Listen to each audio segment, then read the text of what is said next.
এরকম একটি সুন্দর নেকলেসের মূল বিষয় হচ্ছে এই সুন্দর মুখগুলি। আজকে আমি এই সুন্দর নেকলেসটা বানানো দেখাবো। প্রথমে আমি বলে রাখি, একটা সুন্দর নেকলেস যা আমি বানাই তা বানাতে গেলে যা লাগে তা হচ্ছে ডাইস। ডাইসের কাজ অবশ্যই জানা দরকার, নইলে বারে বারে এত সুন্দর সুন্দর মুখ নামানো সম্ভব নয়।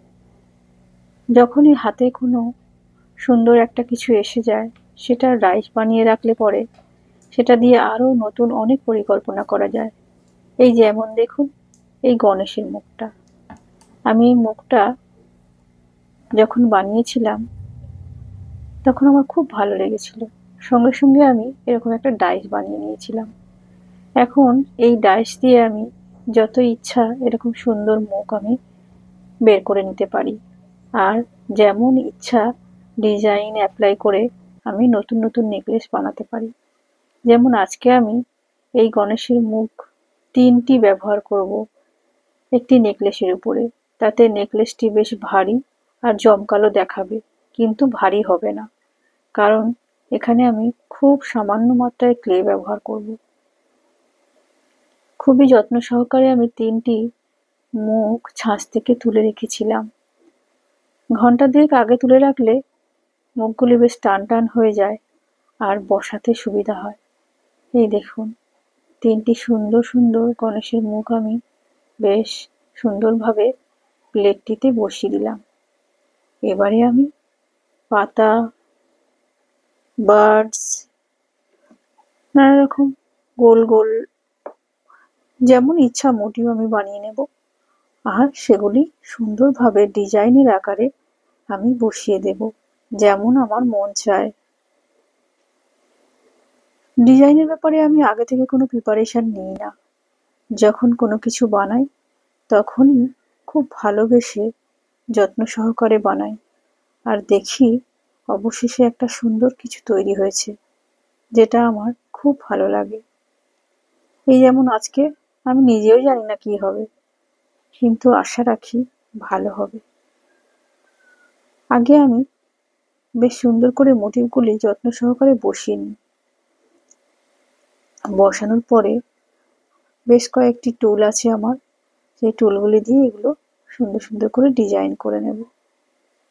তো আগে তো ভালোভাবে বসিয়ে নিই। এই কাঁচা অবস্থাতেই যা যত্ন নেওয়ার নিতে হবে। শুকিয়ে গেলে পরে তখন যদি মাথায় কিছু আসে আর সেগুলো পেস্ট করা যাবে না, কারণ সেগুলো সব ছেড়ে যাবে।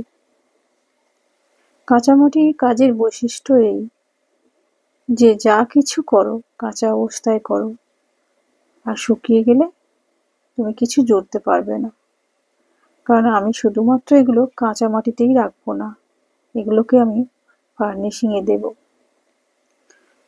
ফার্নিশিং ব্যাপারটা আমার খুব ভালো লাগে, কারণ এই যে তলতলে কাঁচা মাটিটা যেন মনে হচ্ছে এই ভেঙে যাবে এই ভেঙে যাবে, কিন্তু রোদে শুকিয়ে নেওয়ার পরে যখন আমি এটা ভালো করে পুড়িয়ে নেব, টেরাকোটা কালার এসে যাবে, তখন কিন্তু এই হালকা জিনিসটাও এত সুন্দর শক্তপোক্ত হয়ে যাবে যে সহজে ভাঙবে না।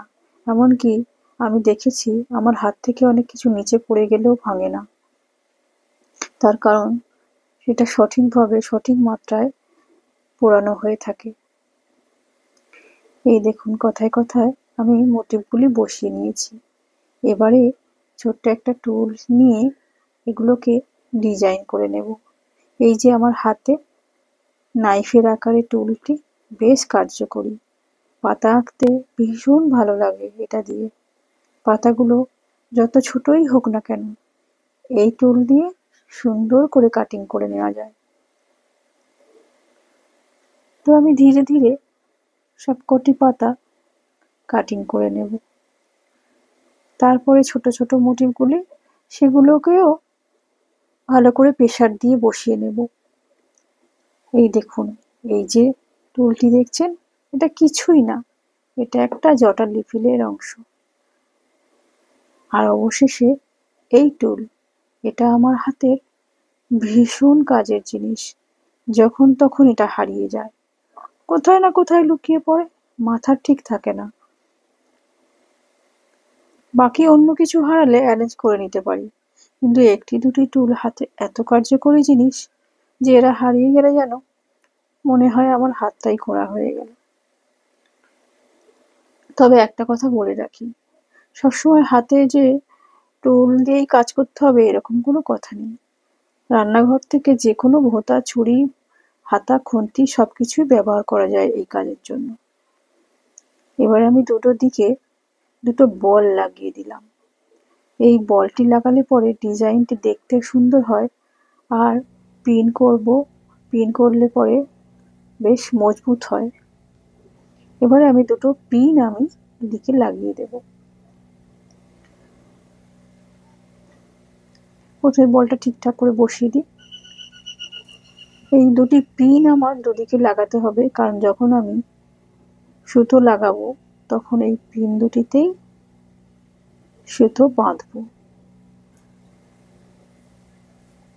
এই আমার একদিকে পিনটা আমি সুন্দর করে বসিয়েছি, এদিকটাও বেশ বসাবো। এই পিন লাগানোর কাজগুলো খুব যত্ন সহকারেই করতে হয়, কেননা এই প্লেটটি আমি খুব পাতলা করে বানিয়েছি, শুকিয়ে গেলে যাতে ভীষণভাবে হালকা হালকা লাগে। কারণ পরিধানের জিনিস হালকা হওয়াই ভালো, ভারী জিনিস কে অঙ্গে বহন করতে চায়। তাই আমি যতটা সম্ভব হালকা করেই সবকিছু বানাই। তো এতটাই হালকা যে একটু যদি হাত স্লিপ করে তাহলে কিন্তু এই পিনগুলো এপার ওপার হয়ে যাবে, আর তাতে করে এগুলো পরবর্তীকালে ভেঙে যাওয়ার চান্স থাকবে। তো আমি সেটা হতে দেব না, আমি সুন্দর করেই এগুলো লাগিয়েছি। এখন তো 5টা লাগিয়েছি, তবে আমি আরো দুটো লাগাবো কিছু পরে। যাক, হার তো মোটামুটি হলো, এখন দুটি দুলও অ্যারেঞ্জ করতে হবে। দুল নিয়ে আমি বেশি কিছু ভাববো না। এই যে ডাইসটা আমার বানানো ছিল দুলের জন্য, তাতেই একটু এদিক ওদিক করে আমি দুল বানিয়ে দিয়েছি। না, পুরোপুরি ডাইস নয়, কিছুটা হাতে কাজ আমি করবই, নইলে নতুনত্ব আসে না। এই যে দেখুন, আমার অবশেষে হারের সেটটা তৈরি। এখন আমার এই মাটির কাজটি যদি আপনাদের ভালো লাগে, লাইক আর সাবস্ক্রাইব করে দেবেন। আবার আসি।